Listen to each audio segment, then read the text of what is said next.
계급, 그러니까 유한계급의 보수주의에 관하여 제시되는 설명들은 주로 이 계급은 기존의 조건을 유지하고 무익한 기득권을 지키기 위해 혁신에 반대한다는 투의 시샘어린 설명인 경우가 많다. 이렇게 표현해놨어요. 그러니까 이 문화적 양식의 변화에 대한 이 계급의 반감은 본능적인 감정일 뿐 아니라 이 계급의 첫째가는 관심사도 물질적 이해타산이 아니다. 기존에 받아들여지고 있는 행동 방식이나 세계관에서 비롯된 본능적인 반발심이요. 모든 남자들에게 공통적이어서 오로지 환경의 압력에 의해서만 극복될 수 있는 반발심이다. 그러니까 이게 그 알량한 기득권을 지키기 위해서 유한계급이 혁신에 반대한다. 이거는 모욕이라는 거예요. 그분들은 그런 분들이 아니다. 칭찬으로 받아들여야 되나? 이거 어떻게 해석해야 돼요? 뭐 칭찬도 비난도 아닌 것 같은데 이 사람의 오리지널한 목적을 따라보자면 별로 바람직한 방향은 아닌 것으로 저는 쓰고는 있다고 생각해요. 왜냐하면 혁신에 대해서 또 얘기를 하고 있거든요. 네. 이분이. 그러니까 왜 혁신이 비천한 것이 되어야 되는가. 그 입장에서는 혁신은 비천한 것이 되어야 되는 것이죠.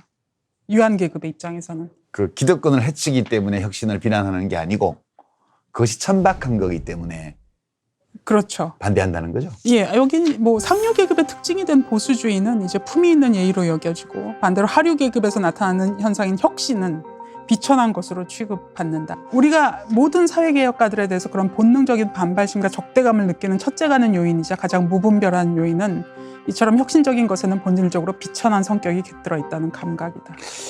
야. 그러니까 혁신을 부르짖는 것은 유한계급의 입장에서는 사회 질서에서 도태된 자들이 부르짖는 본인은 굉장히 사회 질서의 큰 물줄기 속에서 이 안정적으로 여기 와 있는 개념으로 생각을 하는 거죠. 그렇기 때문에 자기를 누가 깔보기 때문에 보수주의자가 되는 게 아니라 이 유한계급의 보수주의는 약간 보면 생애의 질서랄까? 어떤 자연적 어떤 계시랄까? 그런 어떤 좀 신념이 있는 것 같아요. 그래서 보수 언론에서 강남 좌파를 비난하는 거는 그런 이유 때문이에요? 베블렌의 논리를 따르자면 그걸 굳이 강남 좌파라고 이름 지을 필요는 없겠지만 여기 표현이 이제 정말 어려운 경우에는 이 변화를 따라갈 수 있는 그러니까 혁신을 진짜 하고자 하는 시간과 정력과 권력이 없기 때문에 그렇지 않은 사람들이 그런 행위를 하는 것은 너무 정상적인데 그에 대해서 이렇게 과도한 비판이 가해지는 거는 이게 본인 계급에 맞지 않는 일을 한다라는 그러니까 더 미워할 요인이 되긴 되는 거예요. 더 미워한다고? 예.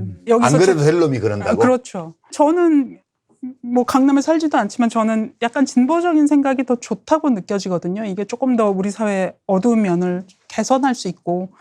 근데 그래서 너무 자연스러운데 이게 이렇게 폄훼되는 거는 좀 이해하기 힘들더라고요. 그러니까 저는 보수적인 이야기들을 굳이 비난할 필요는 없다고 생각해요. 뭐 그것도 그걸 가진 사람들의 생각이니까 자유니까. 근데 그것과 똑같이 진보적인 생각을 가진다고 해서 이거를 비난해서는 안 된다고 생각하거든요. 그러니까 저는 우리가 세상을 읽는 게 진보와 보수가 함께 있는 게 기본값이 되어야 되잖아요. 한쪽에서는 진보가 있고 한쪽에는 보수가 있고. 근데 이 베블런은 보수가 기본값이 되어버린 현상에 대해서 디폴트 값으로 되어 있다는 거죠. 되어 있는 현상에 대해서 기본값이 이제 보수기 때문에 사회에 대한 보수기 때문에 그다음에 이 진보라는 거는 어느 선을 넘게 되면 참나 이거 살지도 못하는 게 쇼하고 있네 약간 이런 거 정치하려고 그러냐 인권팔이 하고 있네 뭐 이런 이야기들 이제 그런 강연을 다니거나 글을 쓰거나 하면 이 달리는 댓글에서 환호를 많이 받는 것 중에 하나가 이런 얘기예요. 원래 인간은 사냥을 할 때부터 뭐 어쩌고 저쩌고 이제 어떤 기본값 자체를 설정을 해놓는 거죠. 오래된 자연적 질서에 대해서. 그래서 그거를 인정을 하고 그다음에 뭐 제도를 좀 진보적으로 바꿔야 되는 것이지 이 어떤 체제 자체에 대한 어떤 근본적인 변혁이라는 것은 인간의 어떻게 보면 본성과 어긋나는 것이다라고 보통 받아들이는 정서가 여전히 지금도 존재하죠.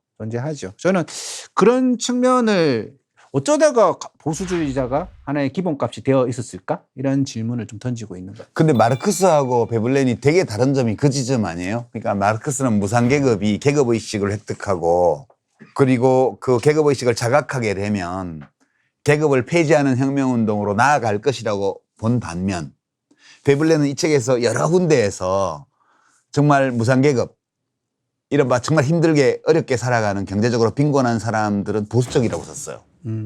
예. 그리고 실제로 그렇죠.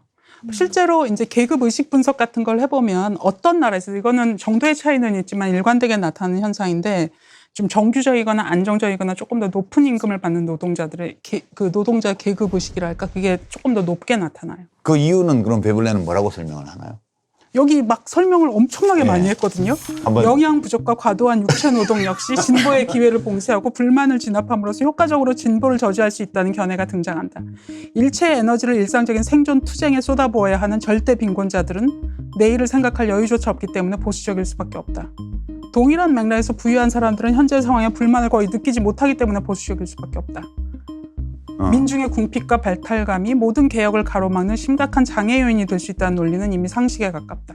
243쪽이죠. 그러니까 예, 이래서 이 보수 계급뿐만 아니라 하위 예. 계층도 보수적인 성향을 가진다라는 현상을 이 8장에서 설명하면서 일체의 에너지를 일상적인 생존 투쟁에 쏟아부어야 하는 절대 빈곤자들은 내일을 생각할 여유조차 없기 때문에 그래서 보수적일 수밖에 없다. 예. 근데 저는 이 얘기를 조금 조심스럽게 접근할 필요가 있다고 생각하는 게 저도 잘 알거든요. 왜냐하면 정말 어려운 형편의 사람들이 예를 들어서 그 진보 보수 그 선상에서 조금 더 보수적으로 기울일 수밖에 없다고 생각하는데 그거는 단지 이것도 설명이 맞지만 저는 거기 경제적인 면도 분명히 들어간다고 생각해요. 어떤 왜냐하면 의미로요? 진보가 추진하는 모든 정책들은 일시적으로 특히 이제 요새와 같은 자본주의 하에서는 그게 일시적으로는 그분들의 생활을 악화시킬 우려가 있어요. 그때 아마 노무현 정부의 무슨 성매매 같은 걸 규제한 거에 네, 대해서 성매매 특별법. 2004년도. 그래서 네. 갑자기 이분이 너무 화를 내시는 거예요. 이 택시 운전사 아저씨께서 화를 내는 이유는 그 밤에 사람들이 이제 택시도 많이 안 타고 다닌다. 저는 조금 더 진보가 냉철하게 이분들의 상황을 파악해야 된다고 생각하거든요.